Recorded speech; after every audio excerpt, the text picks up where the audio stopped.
ఇవాళ జరుగుతూ ఉన్నది ఇదే.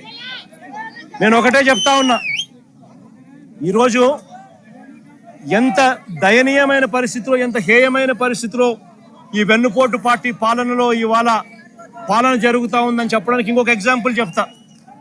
ఇదే జైల్లోకి నేను పోయా. ఇరుపక్షాన ఒక ఎమ్మెల్యేని అరెస్ట్ చేస్తే ఇరుపక్షాలను చూడడానికి నేను పోయా. ఒక మాజీ ముఖ్యమంత్రిని నేను అవమానించడం కోసం కెమెరాలో లోపలికి పోవడానికి వీడియో తీస్తారు. వీడియో ఒకసారి ఫోటో తీసుకుంటాడు. మామూలుగా ఎవరైనా కూడా కూర్చోబెట్టి లోపలికి తీసుకొని పోయి కూర్చోబెట్టి ఎవరికైనా కూడా ఫోటో తీసి తర్వాత పంపిస్తారు. కేవలం నన్ను అవమానించాలని, ఇలా సేడిజం చూడు ఎలా ఉందో, సేడిస్టిక్ మెంటాలిటీ చంద్రబాబు నాయుడు గారికి ఎలా ఉంటుందని చెప్పడానికి చెప్తా ఉన్నా. నన్ను గ్రిల్ బయట నిలబట్టించి గ్రిల్ బయటనే ఫోటో ఇలా తీస్తున్నారు. నేను అడిగినా, ఇది మామూలుగా అందరికీ ఇదే మాదిరిగానే తీస్తారా అని.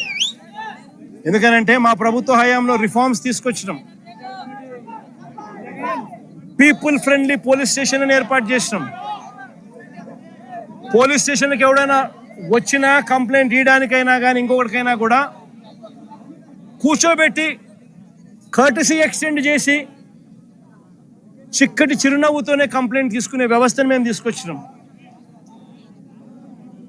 పీపుల్ ఫ్రెండ్లీ పోలీస్ స్టేషన్ అని మేము తీసుకొస్తే ఇక్కడ అవమానించే కార్యక్రమం ఎవరికి మాదిరిగా చేయరంట. నేను అడిగిన సూపరింటెండెంట్ను ఏమన్నా అందరికీ ఇదే మాదిరిగానే చేస్తారా అని.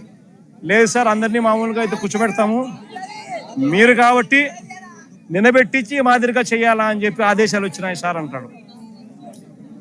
ఏమి సేడిజం అంటే ఇది. నేను చంద్రబాబు నాయుడు చెప్తా ఉన్నా, రేపు పొద్దున ఎల్లకాలం మీ ప్రభుత్వమే ఉండదు చంద్రబాబు అని చెప్పి గట్టిగా చెప్తా ఉన్నా. ఏదైతే మీరు ఇస్తున్నారో ఇవే రేపు పొద్దున పనులు అవుతాయి. ఏదైతే తప్పుడు సాంప్రదాయాన్ని మీరు మొదలెడతా ఉన్నారో ఇవే రేపు పొద్దున రెండింతలై మీకు చుట్టుకుంటాయని చెప్పి చంద్రబాబు నాయుడు గారికి గట్టిగా వార్నింగ్ ఇస్తూ ఇవాళ చెప్తా ఉన్నాను నేను.